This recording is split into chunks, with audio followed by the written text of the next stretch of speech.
ರೈತ ಬಾಂಧವರೆಲ್ಲರಿಗೂ ನಮಸ್ಕಾರಗಳು.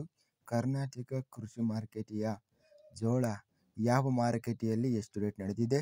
ತುಂಬ ಸ್ನೇಹಿತರು ಚಾನಲನ್ನು ಸಬ್ಸ್ಕ್ರೈಬ್ ಮಾಡದೆ ವಿಡಿಯೋವನ್ನು ನೋಡ್ತಾ ಇದ್ದರೆ ದಯವಿಟ್ಟು ಚಾನಲನ್ನು ಸಬ್ಸ್ಕ್ರೈಬ್ ಮಾಡಿಕೊಳ್ಳಿ, ವಿಡಿಯೋವನ್ನು ಲೈಕ್ ಮಾಡಿ ಮತ್ತು ಶೇರ್ ಮಾಡಿ. ದಿನಾಂಕ 13 ನವೆಂಬರ್ 2025 ಜೋಳ ಬೆಲೆಗಳ ವಿವರಣೆ. ಕಲಬುರಗಿ ಮಾರುಕಟ್ಟೆಯಲ್ಲಿ ಬಿಳಿ ಜೋಳ ಕ್ವಿಂಟಲಿಗೆ ಕಡಿಮೆ ಬೆಲೆ 2,300 ರೂಪಾಯಿಯಿಂದ ಹೆಚ್ಚಿನ ಬೆಲೆ 3,400, ಮಧ್ಯಸ್ಥ ಬೆಲೆ 3,000. ಕೊಟ್ಟೂರು ಮಾರುಕಟ್ಟೆಯಲ್ಲಿ ಹೈಬ್ರಿಡ್ ಜೋಳ ಕ್ವಿಂಟಲಿಗೆ ಕಡಿಮೆ ಬೆಲೆ 1,838ರಿಂದ ಹೆಚ್ಚಿನ ಬೆಲೆ 1,951 ರೂಪಾಯಿ ಇದೆ, ಮಧ್ಯಸ್ಥ ಬೆಲೆ 1,845. ಕೊಪ್ಪಳ ಮಾರುಕಟ್ಟೆಯಲ್ಲಿ ಹೈಬ್ರಿಡ್ ಜೋಳ ಕ್ವಿಂಟಲಿಗೆ 1,620 ರೂಪಾಯಿ ರೇಟಿನದು ನಡೆದಿದೆ. ಬೆಂಗಳೂರು ಮಾರುಕಟ್ಟೆಯಲ್ಲಿ ಬಿಳಿ ಜೋಳ ಕ್ವಿಂಟಲಿಗೆ 3,600 ರೂಪಾಯಿರಿಂದ ಹೆಚ್ಚಿನ ಬೆಲೆ 4,000, ಮಧ್ಯಸ್ಥ ಬೆಲೆ 3,800. ಬಳ್ಳಾರಿ ಮಾರುಕಟ್ಟೆಯಲ್ಲಿ 1,369 ರೂಪಾಯಿರಿಂದ ಹೆಚ್ಚಿನ ಬೆಲೆ 3,121, ಮಧ್ಯಸ್ಥ ಬೆಲೆ 2,165.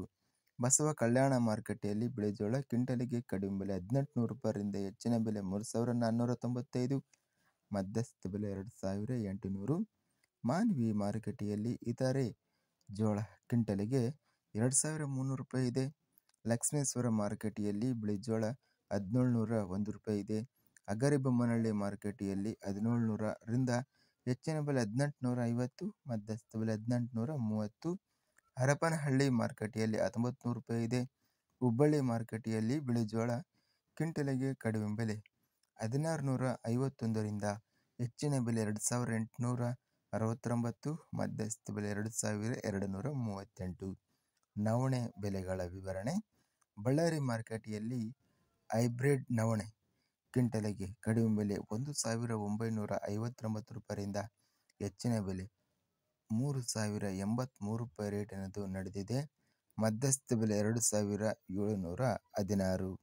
ಒಟ್ಟಾರೆಯಾಗಿ ಬಿಳಿ ಜೋಳ ಬೆಂಗಳೂರು ಮಾರುಕಟ್ಟೆಯಲ್ಲಿ ಹೆಚ್ಚಿನ ಬೆಲೆ 4,000 ರೂಪಾಯಿ ರೇಟಿನದು ನಡೆದಿದೆ.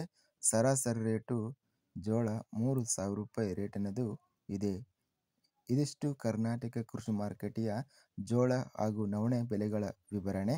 ಇಂತಹ ತಾಜಾ ಮಾರುಕಟ್ಟೆಯ ಬೆಲೆಗಳ ವಿವರಣೆಗಾಗಿ ನಮ್ಮ ಚಾನಲನ್ನು ಕೂಡಲೇ ಸಬ್ಸ್ಕ್ರೈಬನ್ನು ಮಾಡಿಕೊಳ್ಳಿ, ಪಕ್ಕದಲ್ಲಿರುವ ಗಂಟೆ ಸಿಂಬಲವನ್ನು ಪ್ರೆಸ್ ಮಾಡಿ. ಹೀಗೆ ಮಾಡಿದರೆ ನಾವು ಅಪ್ಲೋಡ್ ಮಾಡುವ ಪ್ರತಿ ವಿಡಿಯೋಸ್ ಕ್ಷಣದಲ್ಲಿ ನೋಟಿಫಿಕೇಶನ್ ಆಗುತ್ತವೆ. ಈ ವಿಡಿಯೋವನ್ನು ಲೈಕ್ ಮಾಡಿ. ವಿಡಿಯೋವನ್ನು ಲೈಕ್ ಮಾಡುವುದರಿಂದ ಇನ್ನೂ ಹೆಚ್ಚಿನ ರೈತ ಬಾಂಧವರೆಲ್ಲರಿಗೂ ಈ ವಿಡಿಯೋ ತಲುಪುತ್ತದೆ. ಆದ್ದರಿಂದ ವಿಡಿಯೋವನ್ನು ಲೈಕ್ ಮಾಡಿ, ಸ್ನೇಹಿತರಿಗೆ ಮತ್ತು ರೈತ ಬಾಂಧವರಿಗೆ ವಿಡಿಯೋವನ್ನು ಶೇರ್ ಮಾಡಿ. ಧನ್ಯವಾದಗಳು. ಜೈ ಜವಾನ್, ಜೈ ಕಿಸಾನ್.